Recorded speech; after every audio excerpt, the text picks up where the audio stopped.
Yes, sir. Yes, sir. Yes, ma'am. All the proper greetings are in place, and we are ready to ride.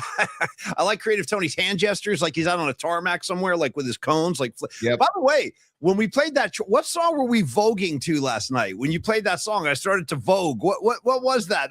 We were going like this. What did you play when we had a good time with that? Question. That's a great question. I don't remember. Or was it We Got the Lows? Was it We Got the Lows? I don't think it was We Got the Lows. I can't remember. What did we vogue to last night, folks? We're a little brain damaged on Thursday. Vogue. And I still support Madonna dancing at Coachella, dude. She looked like she was grooving. So again, I support Madonna. I just wish she didn't do whatever she's done to her face, because she was a very good-looking woman, and I don't think she's done herself any favors. But yeah, dance at Coachella, Madonna. You're the material girl. You do what you want. Creative Tony, a lot going on today. Giants going for the sweep. We have to honor a super from last night for our friend Rags in New Jersey. We have the Biscuit Lady queued up. Also, I have a music assignment. We just came up with a music assignment. Should I unload that now, T, or wait till later? You produce. Tell me. Hold on. Los is requesting something. So if we can honor Carlos de la Fuente really quick. I don't know. There we go. I don't know. He just asked for I don't know. He says, Tony, I don't know. Well, Carlos, I want to address Los D right out of the gate. But let me just take a slug of some caffeine here. Hold on. Ooh, slug it. I don't know. I don't know. Yeah, that's good stuff. Boy. I don't know. There we go. I couldn't pump fake. I wanted to say Carlos de la Fuente, the one and only Flex Funding. He said a couple of minutes ago on the chat, he goes, guys, trivia for you. Which 80s movie has this quote? Don't mess with the bull, young man. You'll get the horns. Breakfast Club. And you got to throw in, because he actually demonstrates. He goes, I got you, Bender. I got you, Bender, for 2 months. Bender, dude. Bender. By the way, talk about a brilliant idea. Hey, let's film a movie, and all we need is a school library and school hallways for the set. And that's it. Tony, the overhead for that movie must have been minimal. So tip of the cap, man. 100%. I've been saying this for years. I'm going to throw this out there again. And somebody please take this idea. Somebody like with a connection to the thespian world, the world of theater.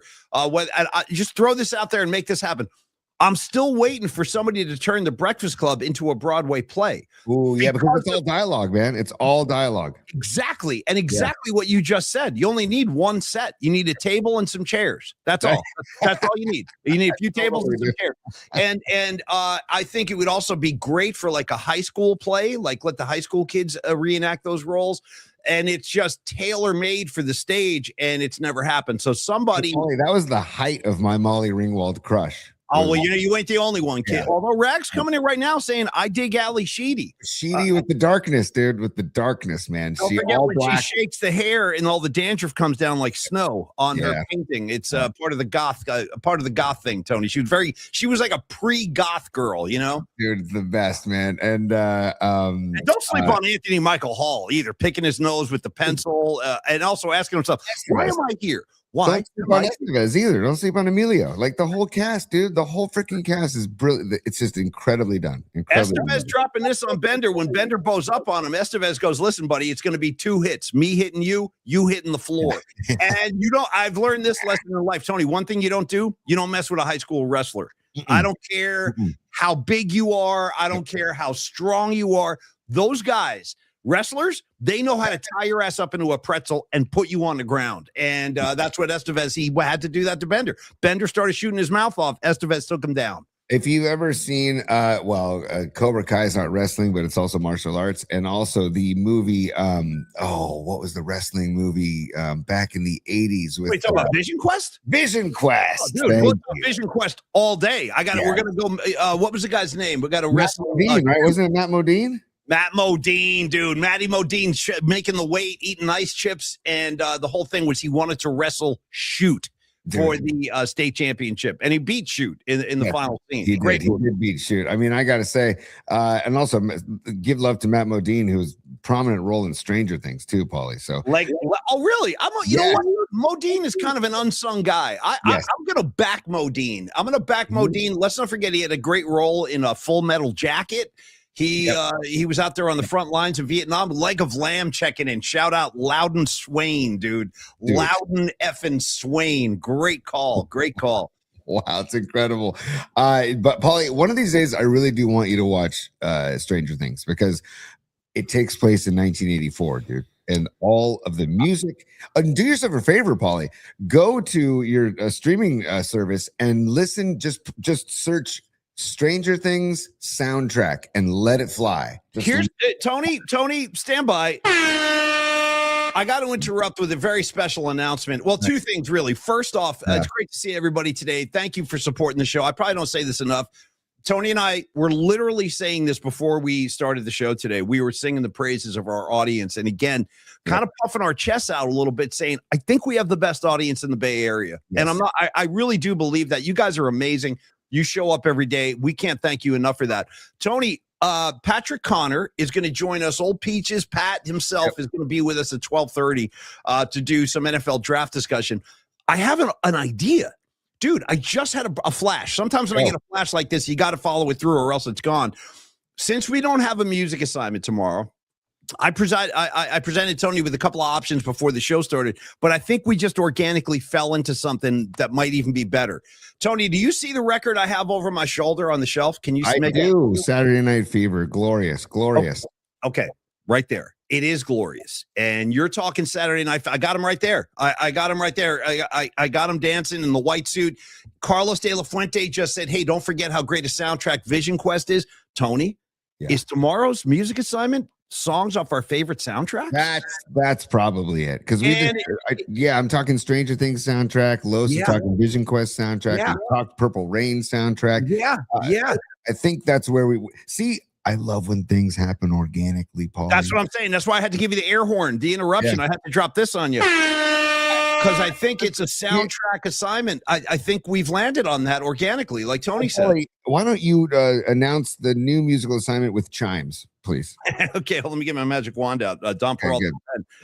Magic wand. Let me get my chimes. Okay, Tony, I have an announcement to make. Let me wave the wand. Damn it all. It's doing it to me now. It's pump faking my ass, and I can't have that. Hold on, take two. Okay, we're back in business, folks. Tomorrow's music assignment will be as follows, and I like this. It's just Red Jet Shell. Let's go. Ooh, New Jack City. Dude, hell yes. Dude, totally. Yes. This is a great call. You know what a great one is, too, from that same period?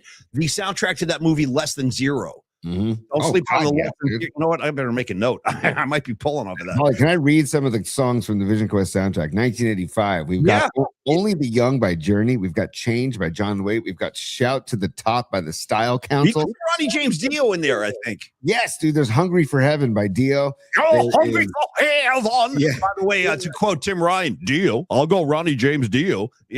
Hot Blooded by Foreigner. All Fall in Love Again, Sammy Hagar, and then the big hit that led us to the discussion of Vision Quest, Madonna's Crazy for You. Oh, I thought you were going to say the big hit on that soundtrack, courtesy of Red Rider, Lunatic Fringe. I know you're out there. Boom, boom, chicka, boom, boom, boom. Lunatic Fringe for life, dude. Lunatic Fringe is good, but it's not the slow, sultry ballad of Crazy for You. Are you positioning the Material Girl ahead of Lunatic Fringe? 100%. I got to tell you the truth. Not only is Crazy for You a beautiful ballad by Madonna, she really did have some good songs back then. And her voice, it showcases her voice very well, man. She's saying her ass off. Back in the day, she was wearing a wedding dress with a belt that said boy toy. I mean, nobody knew. I was like, what's she saying? And then she was coming out, I'm crazy for you. Totally. And Tony, let's not forget, Modine is sitting at the bar drilling ribs, I think, with his coach, and Madonna is in the bar. She's in the bar singing that song. I'm just going to remind you, she has a cameo. Right, right. You're so right. Oh my God. Very young Madonna. She's up on stage in the bar singing songs. What state did that movie take place in? Where was that movie filmed? Does anybody know? Oh, here, I'm looking it up. I was on Rotten Tomatoes just a minute ago. I'm always curious about that. I want to say Pennsylvania. Dude, Spokane, Washington. Oh, okay. I couldn't have been more wrong. Wow, that's Spokane, Washington. I would never have ever guessed that, dude. So there you go, buddy. Vision Quest. And Paulie, Logan, how about this? Logan Webb is on a Vision Quest today, Paulie. Logan Webb is on a Vision Quest. I want to sweep these jackasses. I want to sweep. 2 out of 3 is beautiful. I want a full-on sweep, and I can't let Noemi's comment go without responding. Don't sleep on Desperately Seeking Susan. I got news for you, Noemi. You might be looking at the biggest Desperately Seeking Susan fan on the West Coast. I watch that movie anytime, anywhere. In fact, I think it's on my DVR library right now. Also, you know what?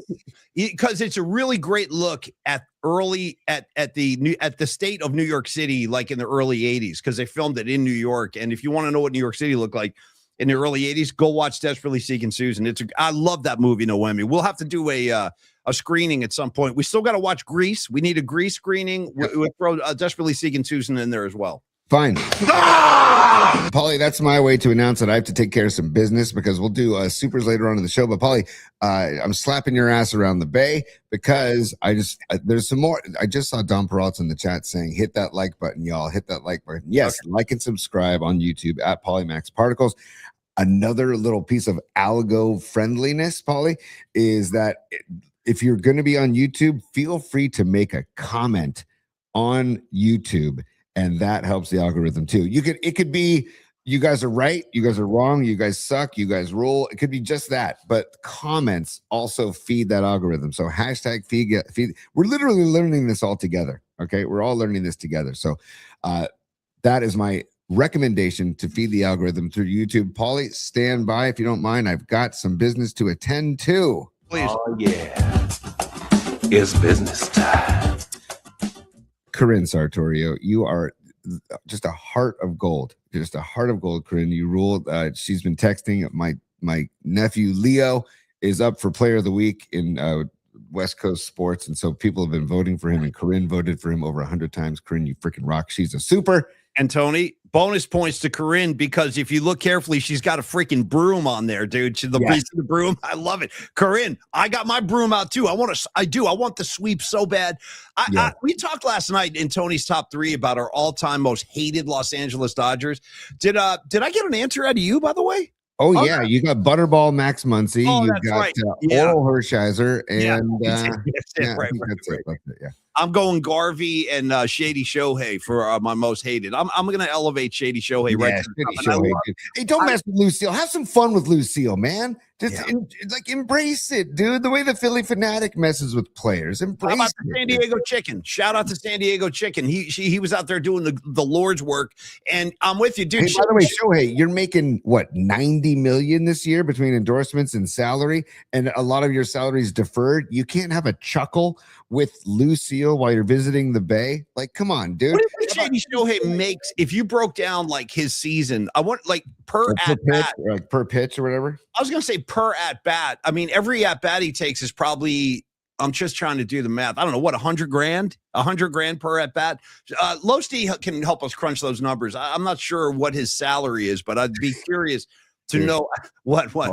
So I just searched real quick, and according to whatever Google's Gemini is, the Google AI, projected to earn a record-breaking total of $127 million for just this year. That's pretty obnoxious. But dude, it's only $2 million in base salary from the Dodgers. Then he's got a bunch of salary deferred. Then he's got $125 million from endorsements, licensing, and Paulie. Then the last part of this quote is business ventures.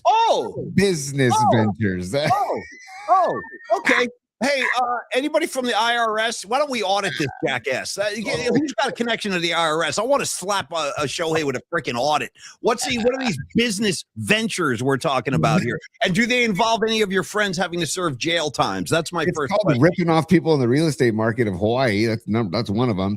And then it's also sending your buddy to jail. I wonder how much of that money is payment to his buddy for spending time in the clink. I want to remind the clink. I want to remind everybody that let's not forget we send our prayers out to our brothers and sisters on the Hawaiian Islands, because Maui took it right on the chin with those fires a few years ago. In fact, my friend Brian Connors was in Maui a couple of months ago, and he said it's still in a state of being rebuilt. And it's hard to I can't even imagine. I haven't been to Maui since the fires, but I love Maui. I've been there a million times, and it's hard to imagine what they're going through. And you're telling me that Shady Shohei is ripping those people off? Is that what you're suggesting? Allegedly, there was a real estate scumbag. Taking advantage of people's misfortune is one of the most unforgivable offenses in the world. I'll tell you the truth. Right? Listen, if you gave me $125 million for 1 year, I would start by taking 25 of that mill and I would give it right to freaking feeding people. I swear to God that you know how much good you could do with just a piece of that money. Don't get me going. You know what I mean? Don't get me going. I like to try to help people that need the help and show, hey, I wonder if he's doing that at all. I don't know. Paulie, I'll just again quote to the Gemini AI overview that says Shohei Ohtani and agent Nez Balelo were sued in Hawaii. Hey, Nez, blank you. I don't even know who you are. Nez. You know? Sued in Hawaii in August of 2025, accused of sabotaging a $240 million luxury development at Hapuna Estates by forcing out the original developers. Wow. Shohei, you don't have enough money, Shohei. You don't. Right. Let's force some people out. You know what we got to do? Excuse me, Tony. Let's force some people out of their homes. That's a feel-good story, right? Hey, you're evicted, so I can build some monstrosity. Totally, dude. So supposedly they settled in that deal. They settled, but still, dude. Where there's smoke, there's fire, Paulie. We've said it since day one about this guy. Oh, I don't know how to speak English. Yes, you do. Yes, don't get me going. You know what I mean? The best thing we could do today is sweep these fools right out of the city. Tony, I want to do something to break the tension because you guys are right. Who says Woods Hardwood going? Let's get Paulie going. I know I am getting wound up, and I want to try to release the tension here. So, Tony, can I release tension too, Paulie? You release tension, then I'm going to release tension because just release it, then I'm going to release. Okay, first tension release moment of the show today will be, if you could, I wouldn't mind if you queued up the biscuit lady because she's going to bring a smile to everybody. And we owe Miriam, our great friend Miriam, because she was a super last night requesting this and dedicated to Rags. So I think we break the tension with some biscuit lady if you could. Yes, I'm going to break the tension with Biscuit Lady after I break the tension with the pinata because it did not work last night. It's going to work right now. Stand by, Paul. Okay, man. Okay. PMP VIP, PMP VIP, PMP VIP. Join today. PMP VIP, PMP VIP, PMP VIP. Join today. PMP VIP. And don't forget to like and subscribe. Yeah, dude, rip his head off, Tony. Rip his head off. Look at that. I mean, I love that we have a Mahomes pinata and an Ohtani. What's next? What's the next pinata, Paulie? What do you think? Maybe Travis Kelce, maybe Taylor Swift. Kelce would be good. Put his fat face on a pinata. Let's bust him up next. You know what I mean? Kelce, oh God, I've had really enjoyed not talking about him lately, Paulie. Well, you asked for suggestions. I think he would make he would be an optimum target to just bash with a freaking a softball bat, or excuse me, a wiffle ball bat. Sign me up, Santa Cruz Mafia. Sign me. Well, although you know what, we should leave it to the artists. They've done so well in like coming up with their own pinata targets. So I'll leave it in the very capable hands of an HVAC and of a soccer bull, if you don't mind. Yes, I don't mind, Paulie. I did it like this. I did it like that. I did it with a wiffle ball bat.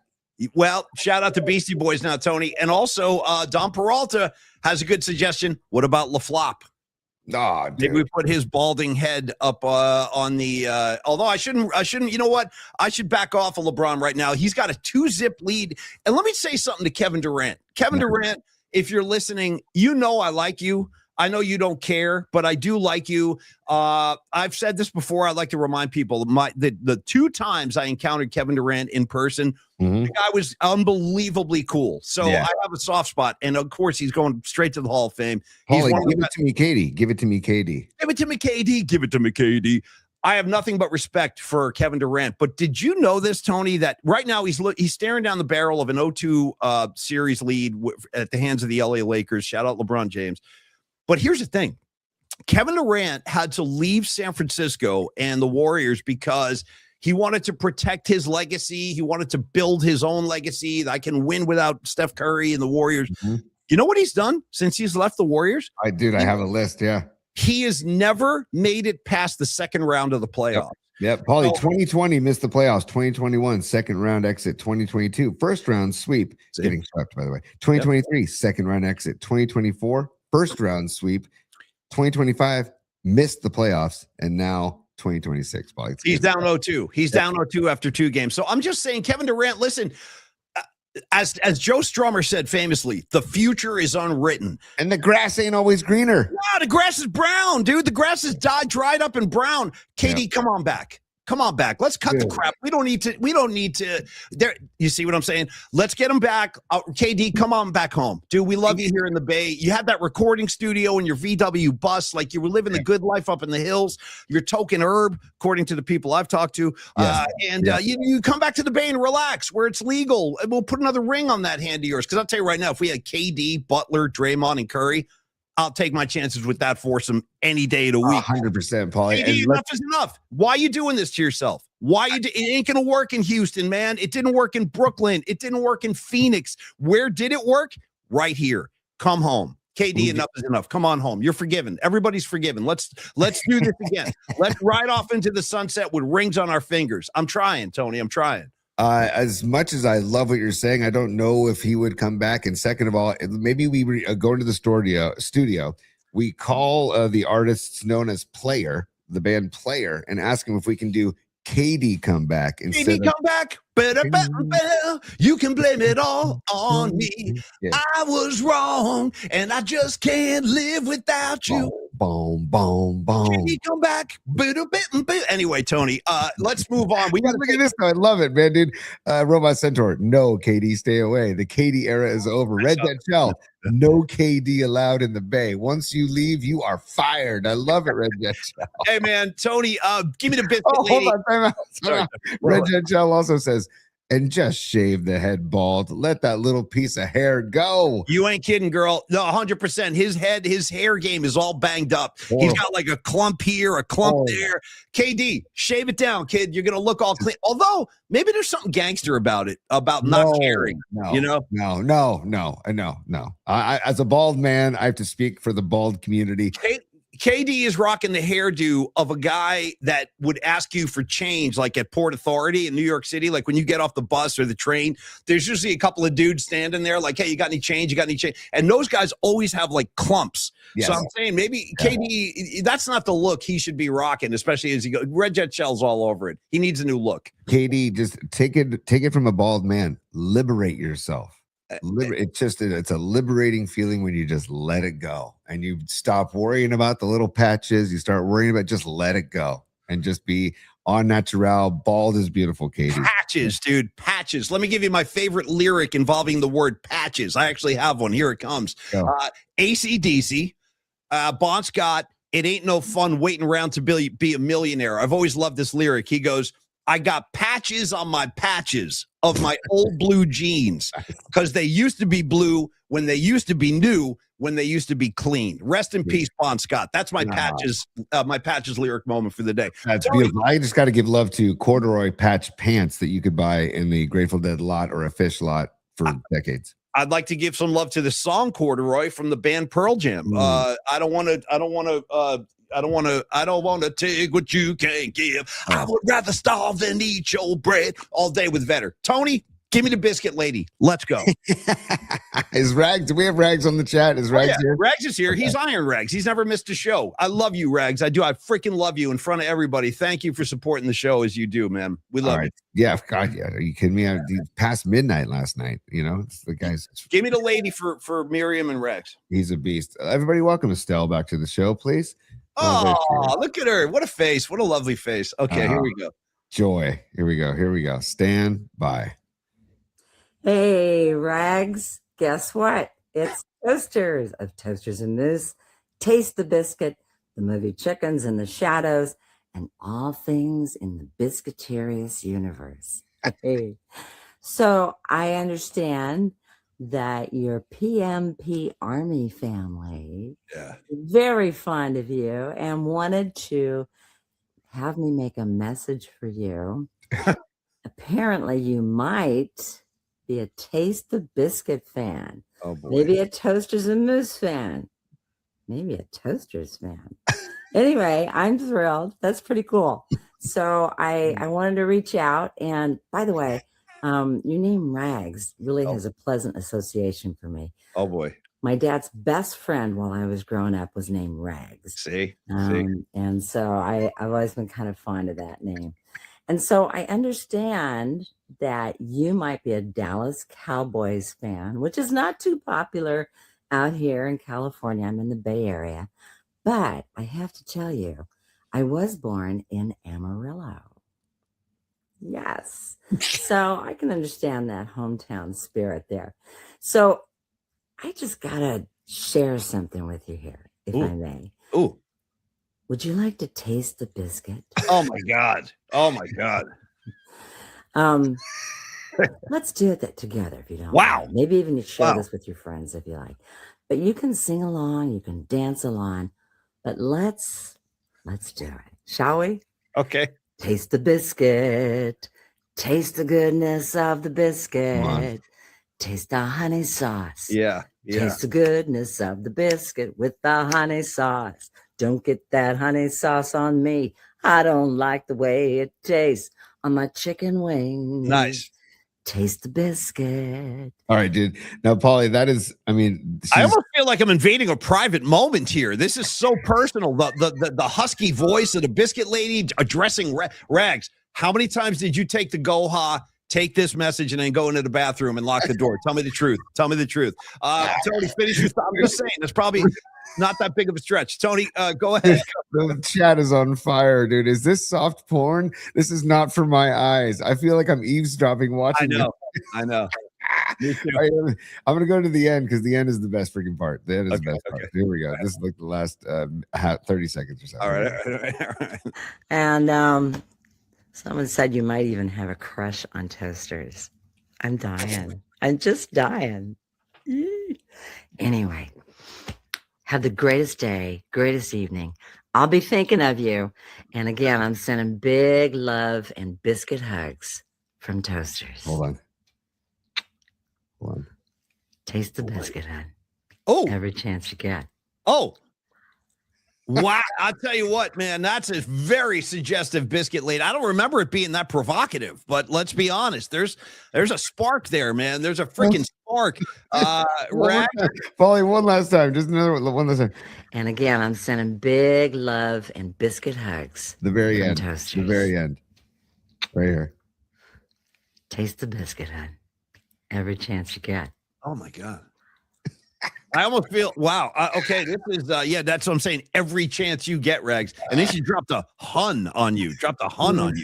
Hey, Tony, we need to handle some business. And thank you. We need to handle some business real quick. Carlos De La Fuente and Flex Funding. He's on the chat right now doing his thing. And again, Carlos partially was inspired by you, partially inspired by Saturday Night Fever and all this soundtrack talk today. So the music assignment again for tomorrow, if you're just joining us, will be give us a song off one of your favorite soundtracks and send that into Paulie's Pod at gmail.com. If you'd like to sponsor a future music assignment, please do. We encourage that. That's our ideal. All you got to do is email us and save a date, and you will we'll bring you onto the show next time. Okay. Carlos De La Fuente, Flex Funding. Listen, you can trust Carlos. You have to be able to trust the person who's helping you when it comes to advising your money or helping you with your finances. And when it comes to your finances, consider Carlos De La Fuente as a one-stop shop. He can do it all, folks. And I'm not exaggerating. He can do it all. He can handle any financial matter related to real estate mortgages, both residential and commercial, just for example. He can handle personal loans. He's excellent at that, and he's helped a lot of our people in the audience. Creative Tony, you've become quite blurry. You might want to jump ship and come back. I'll handle the Carlos spot. Yeah, clean up your act over there and then rejoin us because PCon's going to be with us on the other side. So anyway, Carlos De La Fuente, I talked about his ability to handle personal loans. He can offer you a variety of loan programs, and he will help determine which one suits you, suits your family, suits your business in the best possible way. And then you guys can pursue that together. But he's going to lay it out so you can play it out, if I may. Again, always remember this. Carlos is licensed in California. And that's a really good thing because I know we do have a lot of our friends, a lot of our listeners are spread out, not only here in the Bay Area. We got John Joseph. He's up near Sacramento. We got Arkansas Dave. We got people all over the place now. And I love that. But the point is, regardless of where you live in the state of California, he can definitely help you out. Maybe still a little blurry, but let's ride it out, team. It might resolve itself in a minute. So again, as we like to say, from Shasta to San Diego, from Garberville to Pismo Beach, you know what I'm saying? Carlos is there for you, and Carlos can help you get into the better financial reality that you deserve. And again, I just want to say a couple of words about the loans he offers, because he does take care of private money loans. He is also a mortgage broker, but one of his specialized areas is the HELOC area, the home equity lines of credit, always with no appraisal fees, always with no hidden fees, escrow fees, title fees, nothing like that. Carlos is not going to clobber you with any kind of hidden stuff where you get the bill and you're like, hey, what the hell is this? I don't remember this. That's not Carlos. That's some other guy over there who's looking to rip people off. Carlos is on the level. I can't say enough good things about Carlos's just like his personality, because he's like old school. He kind of reminds me of Tony's uncle, Paul Tonelli. And I love guys like that when they say something, you can take it as fact. It's not like they're going to embellish. It's not like they're trying to lead you down some road. When Carlos talks, he's going to lay the truth on you. And here's the best thing about Carlos. If you do business with him, and then he determines, like, you know what, this is probably not the best time for you guys to be taking out a HELOC loan, he is going to tell you that rather than pad his pockets with no regard for his clients. It's the exact opposite. His customers will be advised to wait if that's the best course. So talk to Carlos about your financial future. Talk about a HELOC loan or any kind of personal loan. There's a variety of them he can talk to you about, and get some extra cash in your pocket. Take care of the difficult, time that we're in 2026. I think everybody's up against it financially this year. It seems to be the case. 925-250-4894. That's Los D's number. Call him anytime. Easiest guy in the world to talk to. Tony, you can also email Carlos at carlos@myflexnow.com. Thank you, Los D, for being such a great friend and such a great partner. Paulie, yes, and I agree with everything you said. Everything. We freaking love Los, and he can handle the hashtag one-stop shop, handle most loans, and he can take care of you. And again, if the timing's not right, he will let you know. I just want to read something about Carlos, the person, Carlos, the man, Carlos, the dude. And so Carlos went to Sacred Heart High School in San Francisco. I went to SI in San Francisco. Big rivalry called the Bruce Mahoney. They do for all the sports in the school. And there's a trophy that's traded back and forth, whoever wins the more games each year. Basically dating back to World War II, from an SI grad and an SH grad, Jerry Bruce and Bill Mahoney. So Los, just being the dude that he is, this year's Bruce Mahoney baseball game was at Oracle Park this past Saturday, and SI won in extra innings. Great freaking game. But Los took the time out of his day to send an email, because he knows the coaching staff at Sacred Heart, to send an email to the Sacred Heart team. I thought I would read it real quick, Paul, if you don't mind, okay? Yeah, and PCon on the other side, folks. Moments away. Yeah, stand by for Patrick Connor. He's in the green room. This is from Carlos. He says, greetings, my fellow Irishmen. I go way back to playing for Coach's father, Steve Franceschi, on the 84-85 varsity baseball team. Our senior year in 85 Sacred Heart, we were ranked 7th in California and 2nd in the CCS. We prided ourselves in my 4 years playing freshman, JV, and varsity as being the best team in San Francisco, and quite honestly, Reardon and SI in those days. Better than Reardon and SI.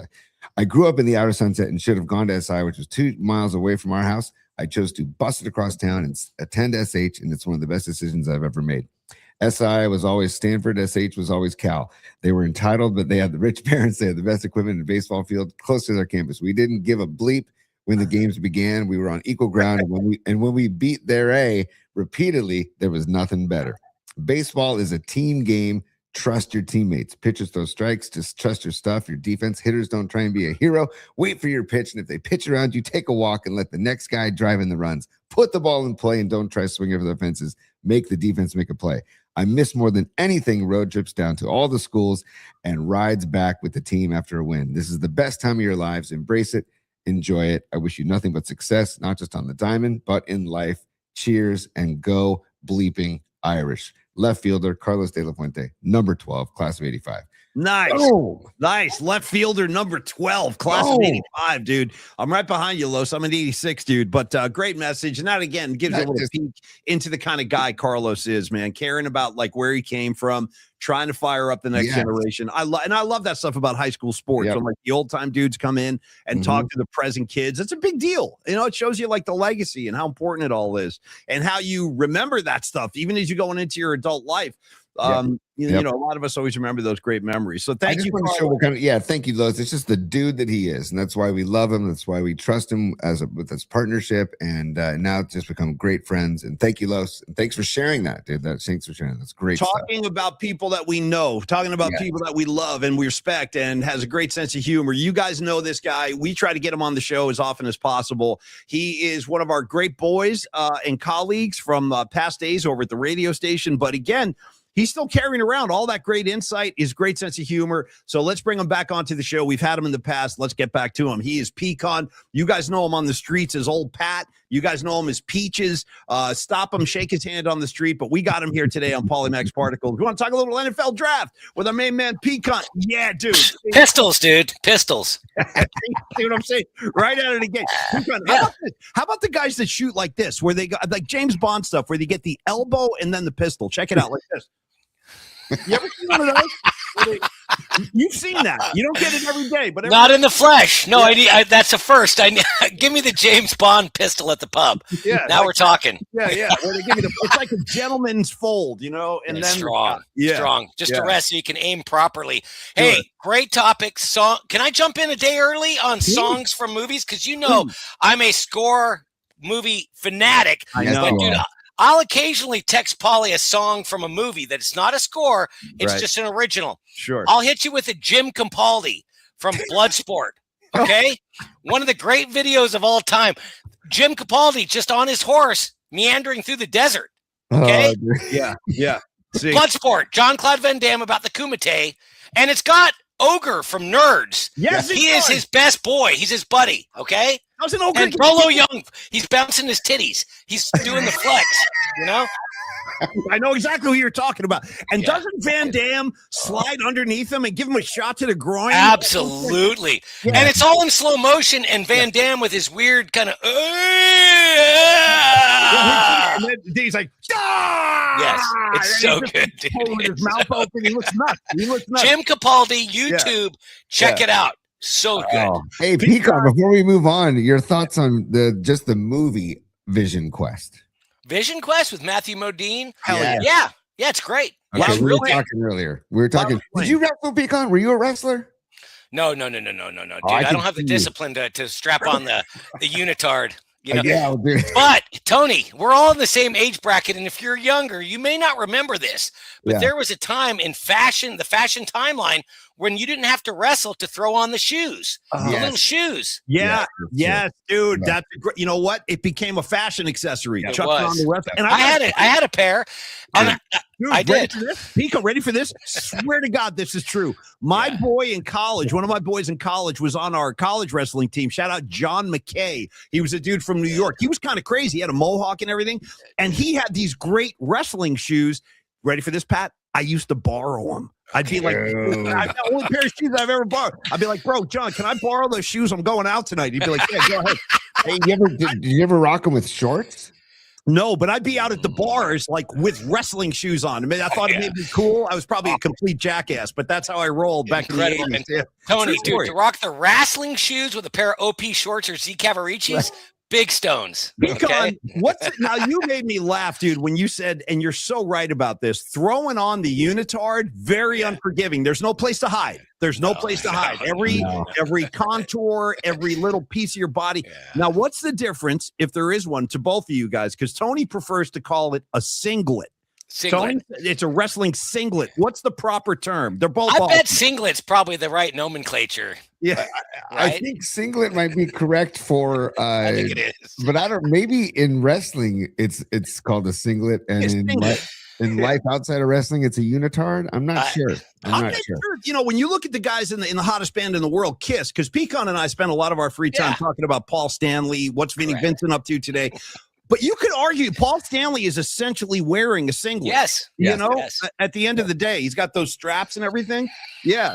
Dude. You know, I'm pro singlet. Me too. It's just a lot of, there's nowhere to tuck, if you know what I mean. And also, I can imagine it's tough to get in and out of. Well, they do the whole strap thing. That's a big part of the culture. It's a big part of the routine where they pull it over one shoulder or they just got him hanging before the match. Yeah. My best buddy, Bubba Dickie-Doo, his son is a championship wrestler just outside of Atlanta, state champion, and he's going to, ready for this, Rochester Institute of Technology up in New York to wrestle and do JROTC, but he's on a wrestling scholarship, the whole deal, and the kid's a little animal. He's a little beast. And Mike's, well, his name is Mike, but he goes by Bubba Dickie-Doo, and he'll send pictures of David in his unitard, his singlet, and there's no cup. It's like Frank Gore back in the day when he played as a 49er. He was a no cup guy, just very clearly, you know, just leading the way with Franks and Beans. You know what I mean? Here they are. Frank was blessed. Yeah. Well, yeah, he was. He wasn't an imposing athlete in terms of his size. I did the sideline a couple times, was totally stunned that he was a very average looking athlete. Yeah. He was not buffed. He was not big. He wasn't fast. The weird thing about Frank Gore was he would get folded when he would go into the line. He'd get just turned into all kinds of weird shapes and he would get right up. There was no issue. He was very malleable. Yeah. And the Niners took a chance on him with 2 knee surgeries at University of Miami, and they took a chance, and thank God they did, man. I wish more guys had the passion of Frank Gore. I don't know if you guys remember when Frank Gore formally retired, he broke down in tears because of exactly what you just said, Tony. He said, I want to thank the 49ers for believing in me because nobody would give me the time of day. And he goes, I made sure every day I went out on the field, practice or a game, I wanted to give you everything I had. And he did. And that's right, Pat. He was like an undersized guy, but his heart was like the size of a basketball. No, but he wasn't even ripped up like most athletes, most football players are. I mean, outside of certain linemen or whatever, he was just a normal looking dude and played with the heart of a lion and hell of a career, great career. And let's not make it seem like he was just some nobody. He went to the U in their peak, right at the conclusion of their peak. And but Tony's right with the knee injuries and all that. And then McLuhan went and grabbed him and Bulky. And I mean, Hall of Famer, obviously. Some good buddies of mine that used to run. It was called Fluid, a nightclub on Mission and New Montgomery Street. Wow. They said that Gore came in there and repeatedly kept ordering the same tequila, and they had to keep telling him, "We don't have that tequila," and he just kept asking for it. So he's relentless, stubborn. He's a stubborn running back. He's a hurricane. Hey, PCon, before we talk NFL draft, I can't ignore it any longer. You're rocking a gold chain with what looks like a red pepper. What are we talking here? That's the Italian horn. Yeah, the Italian horn, buddy. Nice, dude. Nice, Pat. Basically, remember how Steve Martin in The Jerk thought he was a black dude? Yes. Remember, and he'd do the whole like he couldn't clap his hands or whatever. Yeah, trying to snap. Yeah. That's me married to into the Martinelli families. I'm basically an Irishman that thinks he's Italian now. So Michelle, my whole wardrobe is Italian T-shirts. It's a phenomenon that's been going on for decades, Pat. Like I still like all these Irish guys winding up with these beautiful Italian women. My grandfather, same thing. My grandfather had the most Irish looking mug you've ever seen, and he married my grandmother who was from Italy. It's a phenomenon, Tony. The Irish guys, they get the Italian women. I don't try to figure it out. I don't ask questions. I would say, like PCon, they're very smart to make that decision. And I have to ask PCon before we get into the draft. And by the way, we're just a couple minutes away from Webby and Glasnow. Right. Okay, let's keep this moving. Yeah. I want to say also, we'll keep people, advised as to what's going on in the game if anything goes down. But PCon, have you been to the basically the Denardi bocce courts in South San Francisco? Right down there at Orange Memorial Park. Oh, you bet your ass I have been. Nice. Here's the great thing about the bocce courts at the American Italian Club right here at Orange Memorial Park, just down from my house. I love that. Is I'll be down there with Bear the dog doing a walk. 5:30 in the morning, 6 in the morning. Lights are on. Yeah. Music's playing. Wow. Balls are rolling. Wow. Okay? Wow. Yeah. 6 in the morning. Yeah. That's freaking I'm not even kidding. And it's because on certain days their leagues, they roll either in the evening or butt crack of dawn. Yeah. And they're not playing, dude. They're playing bocce, but they're not playing. They're competing. There may be a vino being thrown around or at least an espresso or something being tipped, but they're rolling early. Pat, sometimes the old-time Italian guys, too, and I think you just came up with the new slogan. It's 6 a.m., the balls are rolling. Just put that up on a big sign. But number 2, don't sleep on the old-time Italian guys. You see them in North Beach doing this a lot. They'll get a cup of espresso, and then they'll be like, Give me a shot of Sambuca in that bad boy. Yeah. So now you got the double jet fuel thing going. You got the Sambuca combined with it's like an old man version of a speedball, Pat. You know what I'm saying? Yeah. Where they you know what I'm talking about. Sure. All right. From speedball, because we'll talk speedballs. Sure. Stephen Piercy, he may have dabbled in a speedball or two. You think? Yeah, dude. You think? I mean, God, it's so good to see Pat. Hey, Pat, have you seen Stephen Piercy's grill lately? Have you seen him? A little weathered. Oh, dude, that's not even the word. It's not a strong enough word. He looks like a piece of leather. He looks like a reptile. Bro, you could catch him any day of the week at the Ankeny, Iowa County Fair. You know, where you pick the place, he's there. You know what, Pat? I still back him. I'll back him until he's no longer standing. The day dies, dude. I got Piercy. Could happen any moment. You know? I know, poor bastard. You've seen him. He doesn't not look like he's in a healthy. He looks a little bit like Rhea Perlman now. You following me? Who also looks like Ronnie James Dio. So figure that one out. Yeah, triangle. Yeah. Triumvirate. Yeah, it's three of them. It's all three. Pat, we got to do this more often. All right, Pat. The reason we asked you to come on, NFL draft underway tonight, 5 p.m. Here, I got a couple of broad stroke questions. For starters, I have to say, obviously, the most, I guess, coveted position, the position that has the most importance placed on it in any draft generally is going to be the quarterback. But my question is, why has the running back position been devalued over the years? Running backs are not considered like blue chip must-have guys anymore. They'll take them in the later rounds. But I think about the importance of a good running back. Look no farther than Saquon Barkley. He essentially rushed them to a Super Bowl victory 2 years ago. But why do you think the running back position doesn't have the whole cachet it used to? I don't have the perfect answer, but I agree. I love a good running back. And when we were coming up, teams centered their offensive game plans around their stud in the backfield. For me, the Redskins and John Riggins. And then after him, George Rogers. And for the 49ers, with all your guys, you guys have a bevy of backs, but it could kind of go back to Bill Walsh, where you basically did the running game through the pass with this little short passes. Jerry Rice, ever heard of him? Guys like that. And so you didn't need a running back to carry the ball 30 times a day or a game. You essentially did that through the air. So Roger Craigs and Wendell Tylers and all those guys, Ricky Waters, they could be moved around into different positions. So the premium was probably kind of evolved over to receiver in those days, or, during the Walsh era. But I love a good running back. I like a hammerhead. I like a guy that'll go in there and just buff it up, bang it out.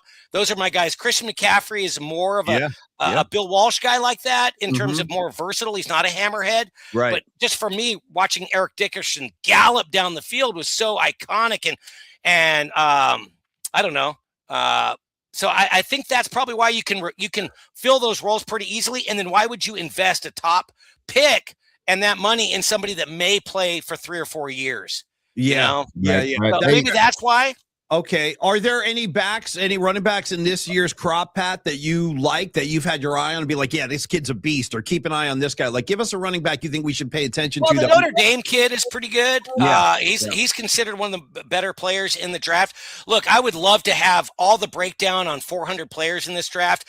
When I used to do that at the Radio Ranch, it was 20 hours a week. I remember. From August all the way till the draft. Because Larry Krueger didn't just wake up and all of a sudden know every player's measurables and their shuttle times and how they're from the tip of their thumb to the tip of their pinky. That requires a lot of research and a lot of game watching. You don't have to watch every game to have a good read on a player, but you got to watch a lot of clips and things like that. So I can't tell you in this draft who's the best player at each position. I know what everybody else knows. I can read the draft boards. I can read Dane Brugler at CBS. I can do what everybody else does. I watch a lot of football and I think about it a fair amount, but I'm not listening to 100 podcasts a week. But the kid from Notre Dame is pretty good. There's a couple of running backs that are scattered through that are pretty strong, but none that make me go, whoa. Okay, fair enough. Go ahead, T. I was just going to say, I saw Greg Cosell raving about the running back from Penn State, Nick Singleton, that the Niners should keep an eye on him. And I was like, okay. Again, PCon, I don't spend a lot of time on the draft because we'll just see how it shakes down. And then we'll just go from there. I loved your bios. I remember working on those bios with you, and you're right. The amount of time and energy that you put into those, it's second to none, man, in the industry, dude. So first of all, tip of the cap. Thanks, but like nowadays, I'm just like, there's so much hype over the draft. I'm like, okay. Well, it's a fun event. It's a fun event, and you don't have to be into the draft itself as it happens or the build-up. But to your point, a lot of people just go to the draft. Would you go to the draft, dude? Absolutely. To be honest, it's really a major league nerd herd. I mean, it's like Comic-Con for football fans. Because there is a competition going on, but it's not in the same way of watching a game. Sure. The competition for me, I always liked the draft because I always loved college football. So it was a way for me to measure, hey, how do I stack up what I see versus what someone else sees? Right. You know, Matt Miller formerly of ESPN, never was a Matt Miller guy, though. Yeah. Off on goal. Never. He always flaked on me whenever I scheduled him for a show. Let's give him a variety of flip off gestures, nonverbal. PCon again. We got to thank the Italians for these. PCon. There's this one. Yeah, of course. Danny Aiello was big on that. Danny Aiello was big on that in Do the Right Thing. I got your raise right here. Screaming. Number two, Pat, you don't see it every day, but it's out there. The teeth, when you flip the teeth. The teeth, yeah. What about this, Paulie? What about this? That's another one. Another one. There's another one. There's a lot of these nonverbal FUs that we like to incorporate. Now, Pat, Paulie, I'm gonna give an audio version for Pat.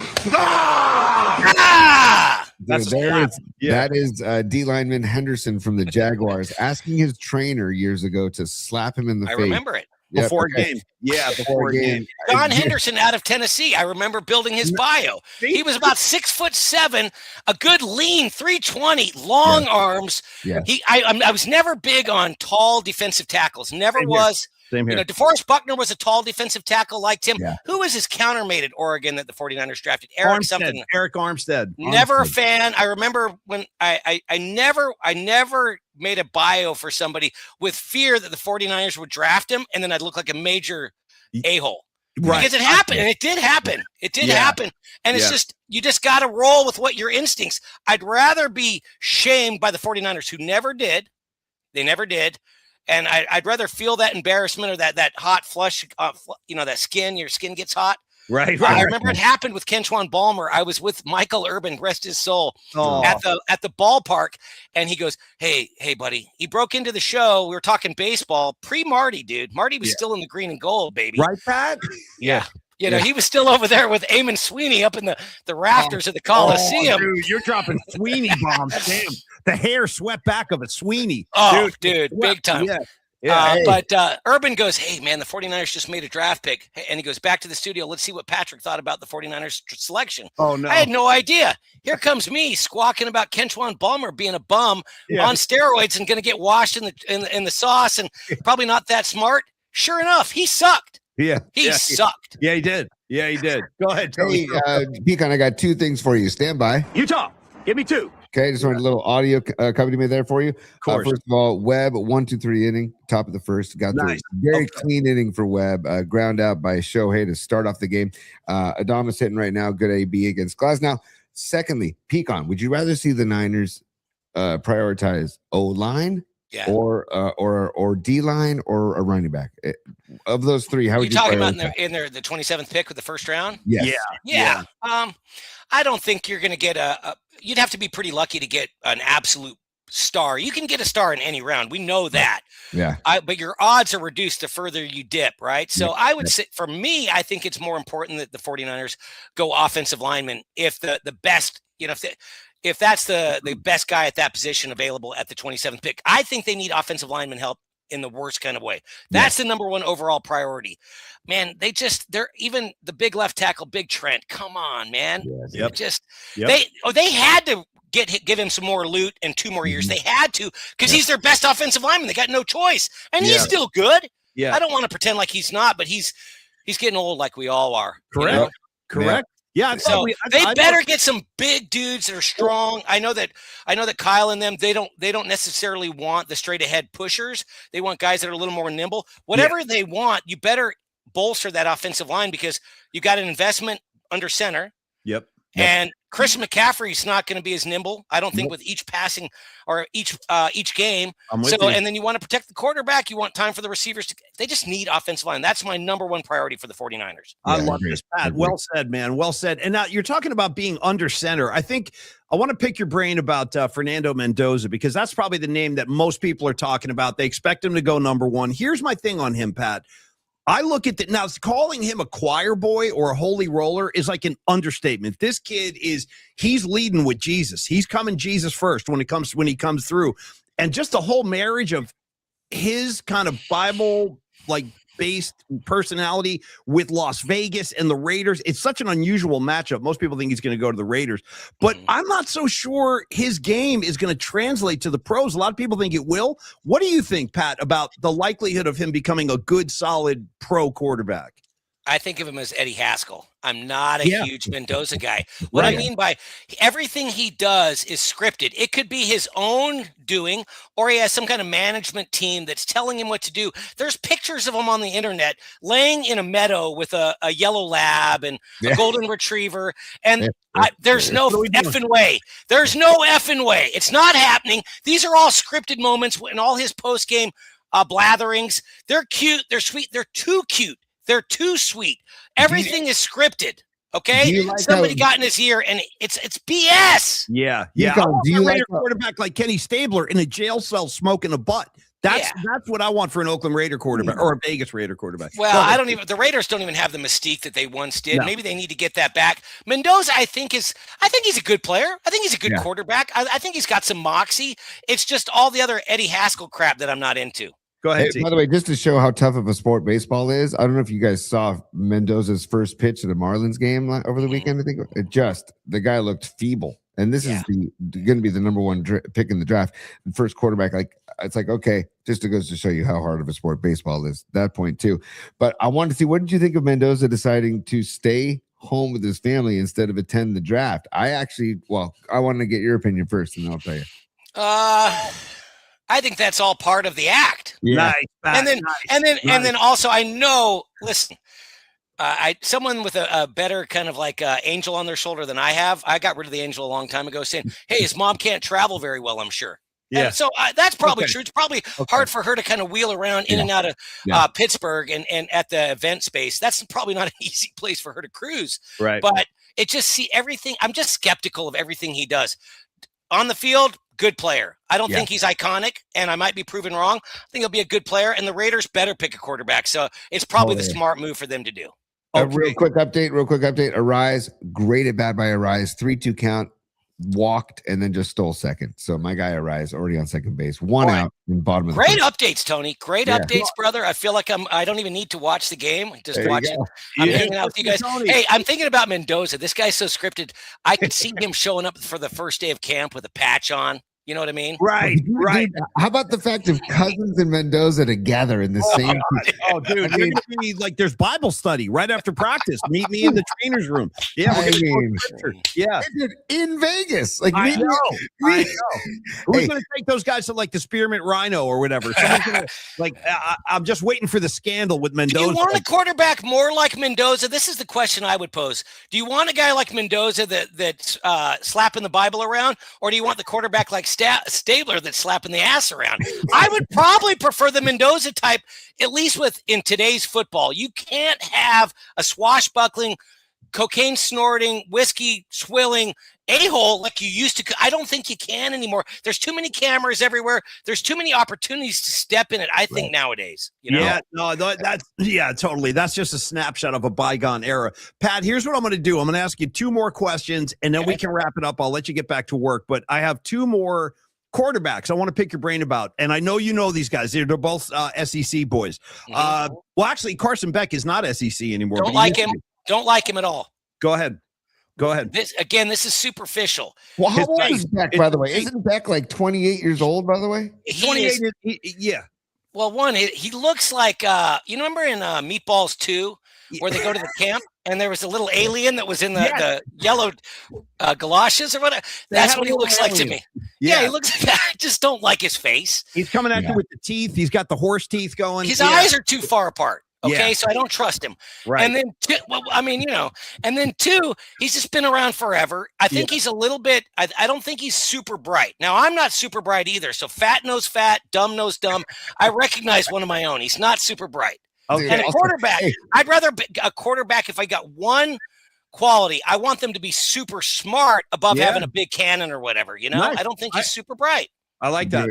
Dude, by the way, Carson Beck, 23 years old, 6 years in college.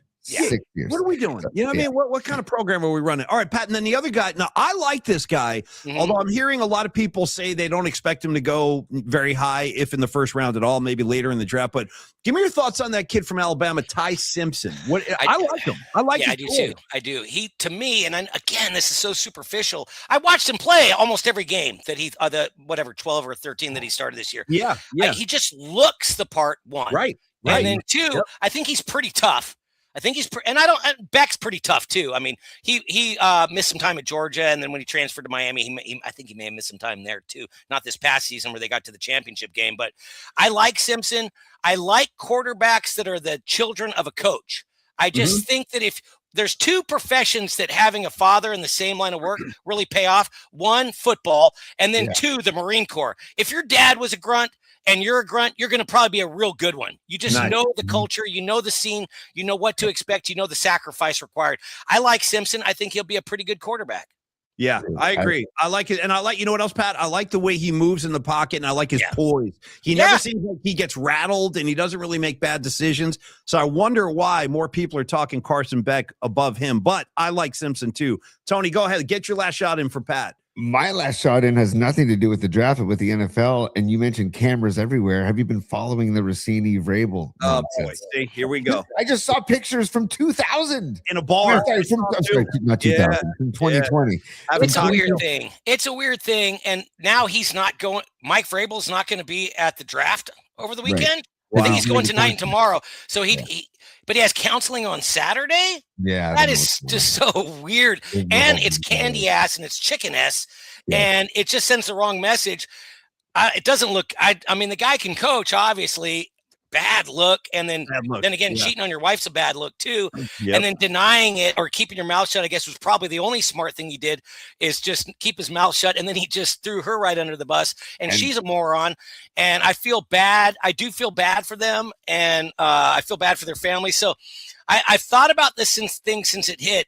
Yeah. If I was doing my own podcast, or we were back at the Radio Ranch days, how much would have I focused on it? Probably not a ton. Right. But she is a little bit she played a role so hard that I'm the hot girl that you would drink beer with. Yeah. That it was kind of always a little suspicious, even though she's buddies with my friends PFT and Big Dan Katz from Barstool. She just, something about her.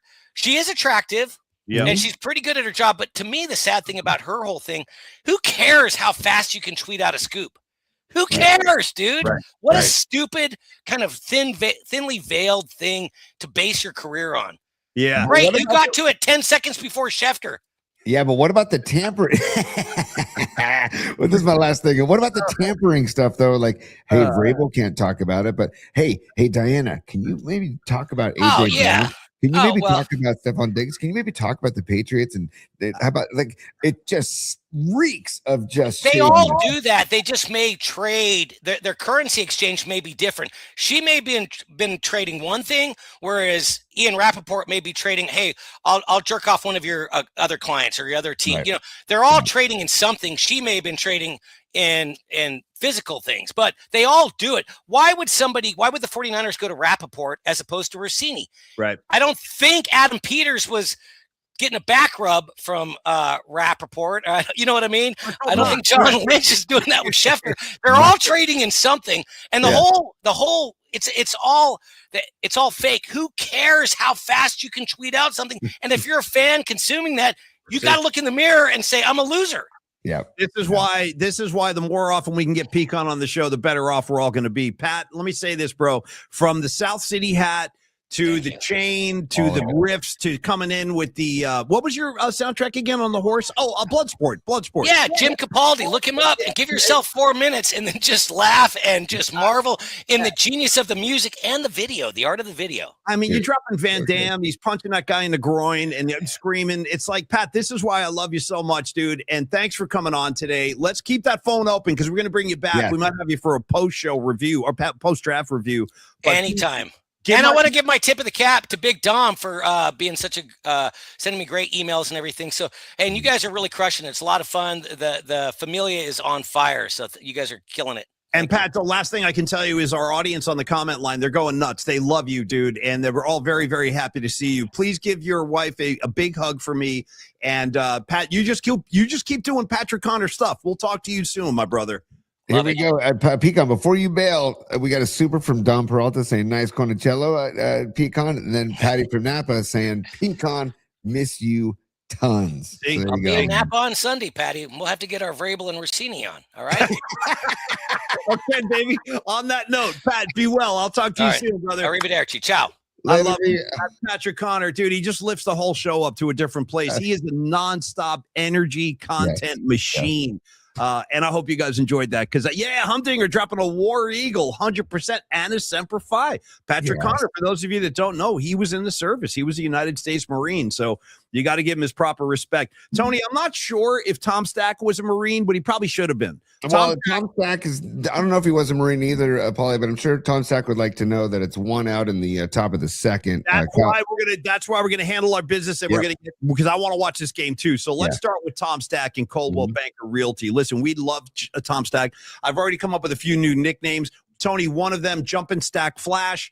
Don't forget the blues classic, Smokestack Lightning. I'll give that one to him too. Tom Stack Lightning. Anyway, Tom Stack's day job, folks. Now, he's a passionate member of the musical community, whether it's in Lafayette at the Lafayette Art and Wine Festival every September, or it's with the Town Hall Theater, where for 10 plus years, he was the vice president of the board and he produced over 75 concerts there. I played in one of those shows with the Freestone Peaches, and he was a really good Bill Graham type guy, running around, making sure everybody was happy. We had a great scene backstage that night at the Town Hall Theater. I really enjoyed that gig very, very much. He's also been named, Tom Stack, just to give you some background information, he has been named the business person of the year out in Lafayette, for God's sake. Sorry, I lost my place on the script. And he's also a 20-year member of the Lafayette Chamber of Commerce. The point is, he cares about his community. He's very active in the community, and there's a good chance you'll see him at any given musical event around the Bay Area. He'll probably be at the next Paulie Mack and Friends gig. He is just a passionate music guy, like Tony, like myself. One of the reasons we love Tom so much. Now, when it comes to his day job, he's the guy you want to talk to when it's time to buy a house. He is a realtor with Coldwell Banker, and I tell you right now, he's a people person. He's a trustworthy guy, another old school San Francisco personality type where there's just no BS. There's no artifice. There's no like, hey, I'm doing this. Hey, I'm doing that. Pow, pow, pow. He's totally cool. He's going to listen to your budget. He's going to listen to what your goals are. And then he will show you the appropriate homes to suit your needs. Now, if you're looking to sell, Tom Stack can help you with that. If you're outside of the East Bay, because Tony will tell you he does focus on the East Bay, and we'll get to that in a second, but he can help you in the North Bay, on the peninsula, Tony, South Bay, San Francisco, my neighborhood up here, the North Bay, San Rafael, whatever. Talk to Tom. He can definitely connect you with the right agent if he can't help you himself. It kind of depends on his own schedule, too. So 925-878-9964, Tom Stack, Jumpin' Stack Flash. He's the guy to talk to when it's time to buy a house. He will bend over backwards to make sure that you have a good experience and you wind up in the appropriate home. You can also email Tom anytime, folks, if that's your nice shot at T-Stack. Yeah, isn't that a good shot? Email him anytime, Tony. It's tom.stack@cbnorcal.com. Tom, thank you so much for being a partner and a friend. We love you, brother. Also, to remind people, the greater East Bay, not just the La Marina corridor of Lafayette, Moraga, and Orinda, but the greater East Bay, Martinez, Concord, Pleasant Hill, Walnut Creek, all those areas and more. Tom Stack covers, and he knows people across the greater Bay Area, and he also knows people on the West Coast, Arizona, Oregon, Washington. He knows people. He's created a network, and he is consistently in the top 1% of sellers of real estate agents nationwide for Coldwell Banker agents. So He is an ass kicker, and he will treat you like a rock star. And look how chill he is right there, Tony. Yeah. Like, look how chill. Like, you see these other agents, they got the perfect hair, the beard is all cropped. Tom Stack is a real dude. Like, he's a real dude. Like, I love that picture. I want to see that more often, Tony. Nice find. Not a good shot. So, yes, Tom Stack, man. We love Tom, and give him a call, 925-878-9964. 925-878-9964, or email tom.stack@cbnorcal.com. We got to get him on the show again, maybe after he goes to the Cleveland show, like you said, Paulie. Let's get Tom back on. Totally. I think that's next. No, that'll be, I'll have to check the date, but it's coming up soon. Yeah, we'll have Tom's review as the Bruce Springsteen tour rolls on. He'll be in the Cleveland gig. Tony, I want to say one other thing. Yeah, then we're going to do a super from Cheeks, and then I'll do our final Dr. Young spot, and then we're all going to go watch Giants Dodgers. But last thing I would say is, if you missed it earlier in the show, definitely go back and watch, because Patrick Connor just wrapped up his guest hit, and he was amazing. It's just, I love Pat. It's great to see him, and it's great to hear his riffs. Number 2, music assignment has been put in place. We do not have a guest sponsor tomorrow. It's just going to be in-house, but it'll be songs from your favorite soundtrack. And I have a ton of good ideas already. I'm not sure which way I'm going to go, but I have some thoughts on that. Tony, let's take care of the Escobar Cheeks, the third super, and then I'll do a little Dr. Young love here. Yes, and I'll also just 1-0 Dodgers. They just had a base hit. Yeah, a base hit. Runners first and second, so base hit. 1-0. That's actually a good piece of hitting. The pitch was low, and it was a good piece of hitting. But Webb looks good. I mean, like I said, it was a good piece of hitting. He did walk Muncie, Butterball Muncie. He did walk. F Muncie. F him. F that walk guy. Will kill you, man. It's literally from the Little League on. Walks will kill you. It's just not just challenge them. And I need to, Tony, thank you for the update. And let me just address Scarlet Fire real quick, and then you do super for Cheeks. Bonnie is asking, is it cheating to pick a song from The Last Waltz? Absolutely not. That's a Martin Scorsese movie. And if you've never seen it, definitely watch The Last Waltz. In fact, the opening scene, you got Marty Scorsese in a car filming the neighborhood as he drives up to the Winterland.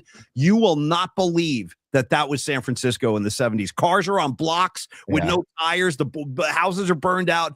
And now all of those properties are like $2 million a piece. But back in the 70s, it had some grit. The Western edition had some grit to it. So, yeah, Last Waltz, 100% we'll take that, Bonnie. So have fun. And let's do the Cheeks super Big T. Well, we got a few supers, Paulie, and I did not honor my New Year's resolution in April. So I apologize to everybody. In April, by the way. Yeah. I know. We got to go back to Red Jet Shell. She says, this is back at 12:13. I apologize, Red Jet Shell. She says, you down with PNP? Yeah, you know me. Yeah. Go Giants, sweep the Smurfs. I love it. Webb got out of it just now. We're going to the bottom of the second, 1-0 Dodgers. That's okay. And thank you, Red Jet. Thank you. Yeah, as my college coach used to say all the time when we would give up one run. Hey guys, it's okay. You got to score 1 to win, anyways. Nice. Okay. All right. So that was Rich Hill, who's now at the University of Hawaii, I believe. Wow. Anyway, Nice. Yeah, he was USF, then he went to San Diego, and now he's Hawaii. He's a big surfer, so he always wanted to be near the ocean. Carlos De La Fuente is a super, and he says, at Rags, enjoy the biscuit lady. I think her is the biscuit lady at the senior. Yeah. Well, hey, listen, it is what it is, right? I don't think that's going to stop Rags. No. He's not going to be deterred by that. He'll say, like, fine, let's go. No, it's a good line. Just make sure you bring the soft foods. You know what I mean? Yes. Good line, Lusty. Red Jet Shell following up, and she says, the moment when you literally have that, I just walked in on my parents feeling, LMAO, Rags and Biscuit Lady, we claim you. Ha, ha, ha.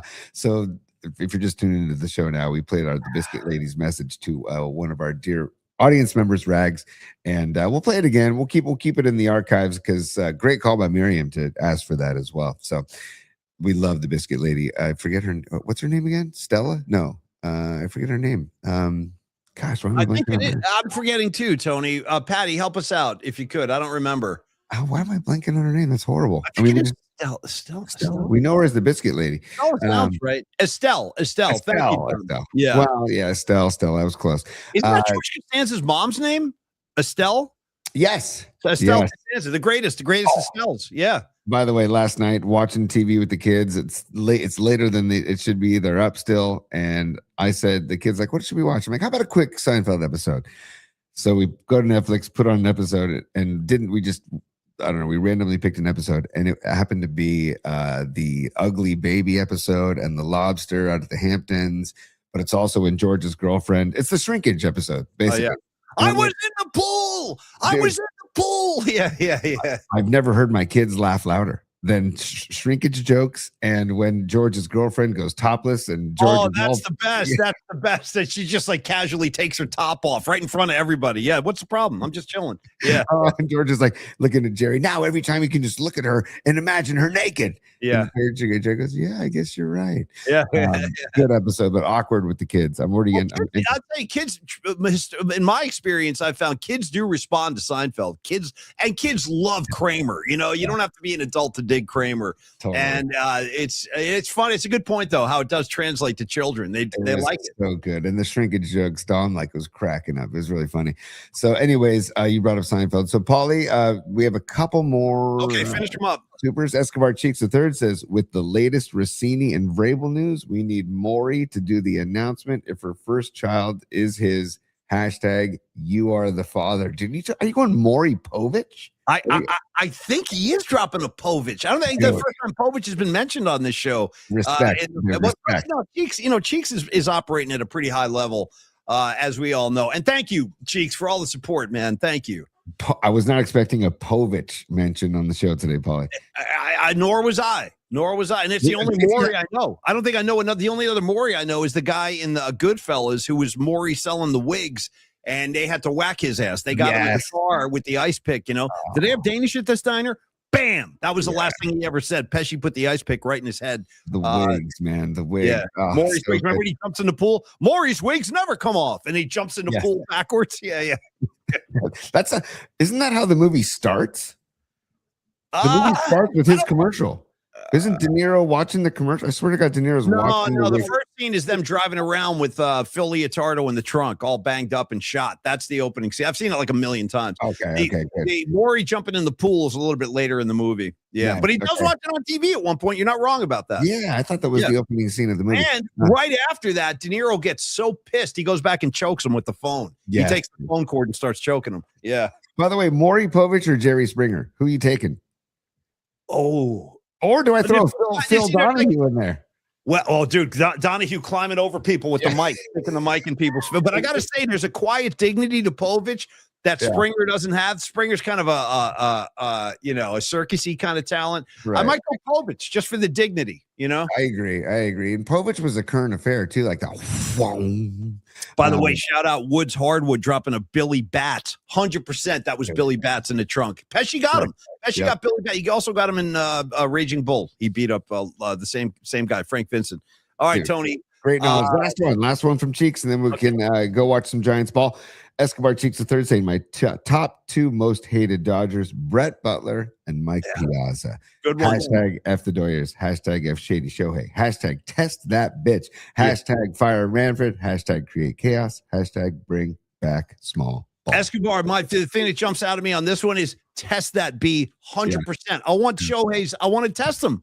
Yep. Why is he throwing harder now than he did 5 years ago? What's that about? How many athletes get better?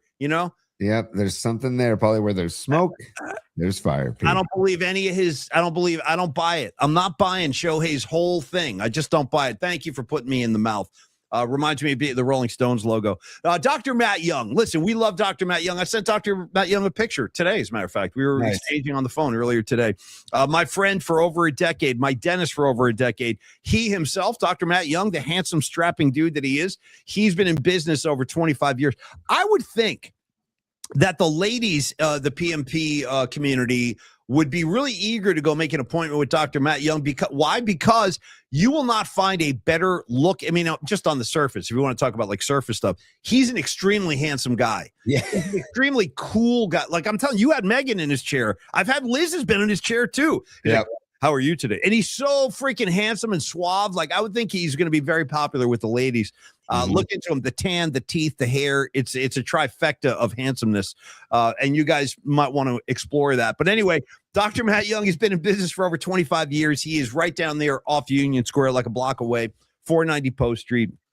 Tony's had his entire family in to see Dr. Matt Young. I've been encouraging you guys to make the switch. Forget the dentist you're with right now. Why? Because I guarantee you he's not as personable, he's not as effective, and he's not as comprehensive as Dr. Matt Young.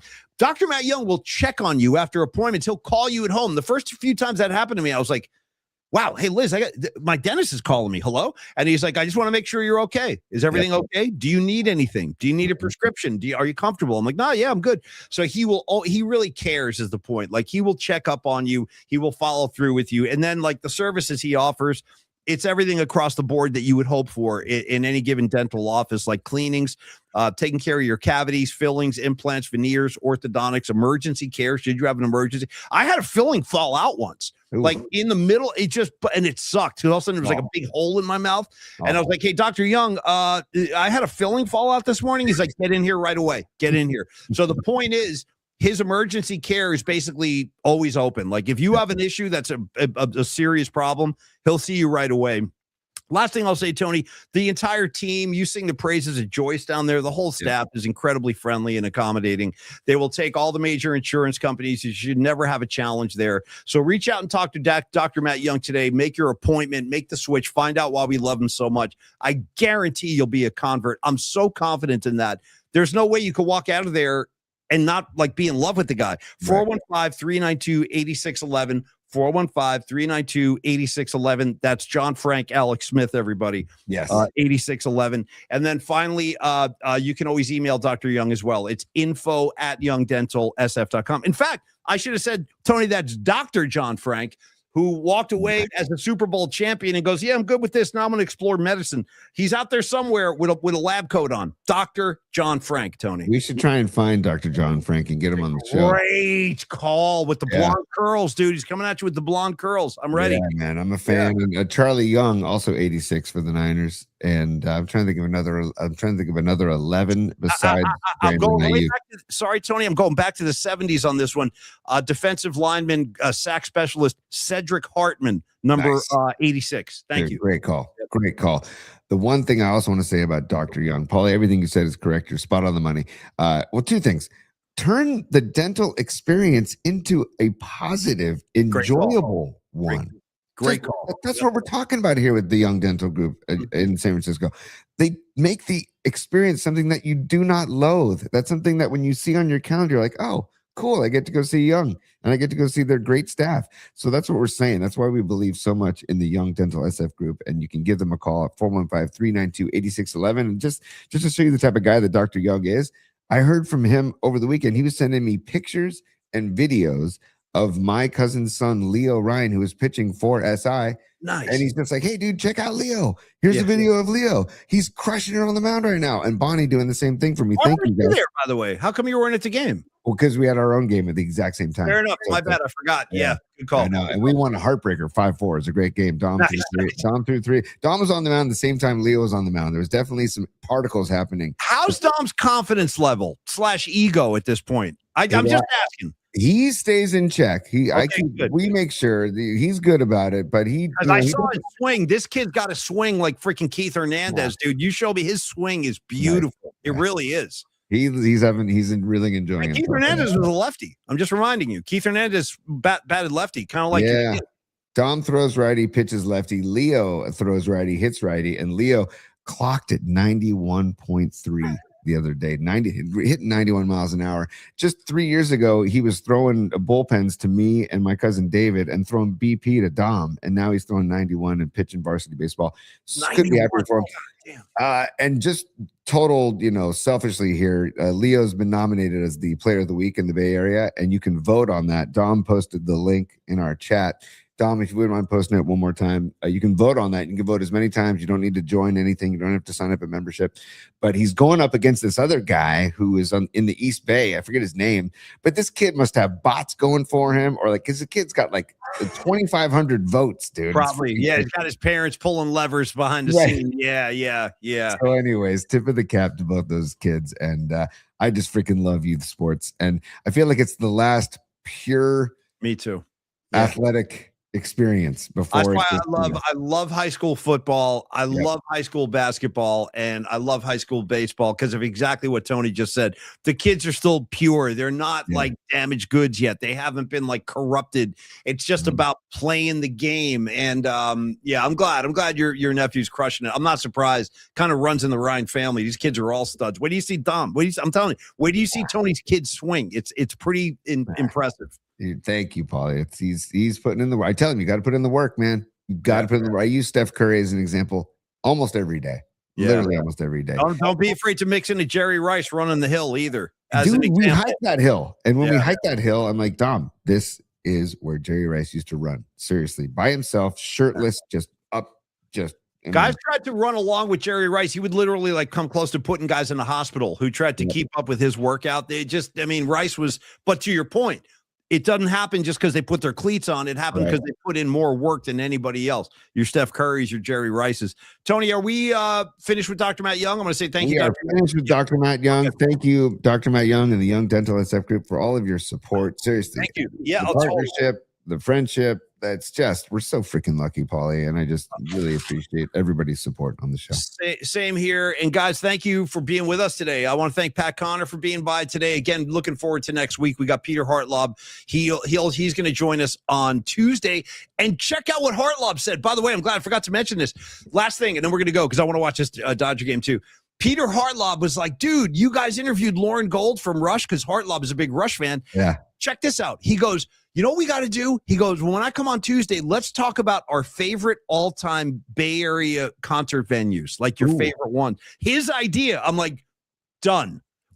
It couldn't be any more done. Like Great American, your Warfields, your Fillmores. We got it good around here, folks. Hell, Tony, I'll throw in a Bill Graham Civic when no one's looking. You know, I've seen great shows at the Bill Graham Civic. I'll go old school.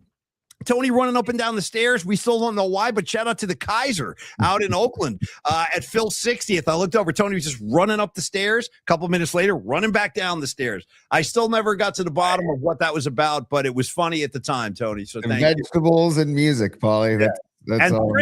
Sprints. You were sprinting that night. I was thinking of Jerry Rice at Edgewood Park in San Carlos. That's what I was thinking, buddy. That was a great show. He's gone. Second set opener. I still remember it. It was very, very powerful. I welled up during that, man. That was, yeah. That was. Nothing's gonna bring him back. Bam.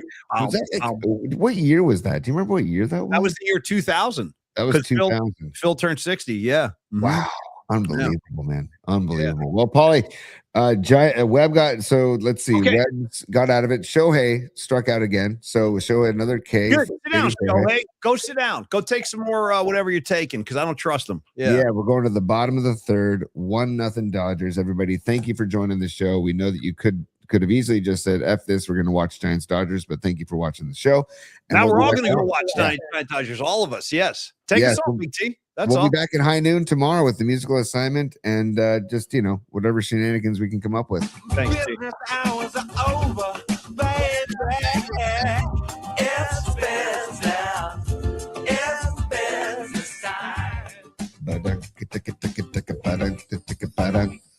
Oh, of course. You're okay, dude. There we go, Paulie. Oh, of course. I like the fury. I like the creative Tony rage. All right, you guys. Hey, thank you again. Low Steve, Noemi, Dami, Arkansas, Dave, Lily. My main man Grosh is in the house. Rags in New Jersey. Red Jet Shell, of course, my dear. Hey, you guys all have a great day. Sourdough Sal, good to see you too, brother. We'll see you tomorrow at high noon. Come and play with us for the a music assignment, pauliespod@gmail.com. Go Giants. Let's get this sweep. Cheers, y'all. Peace, y'all.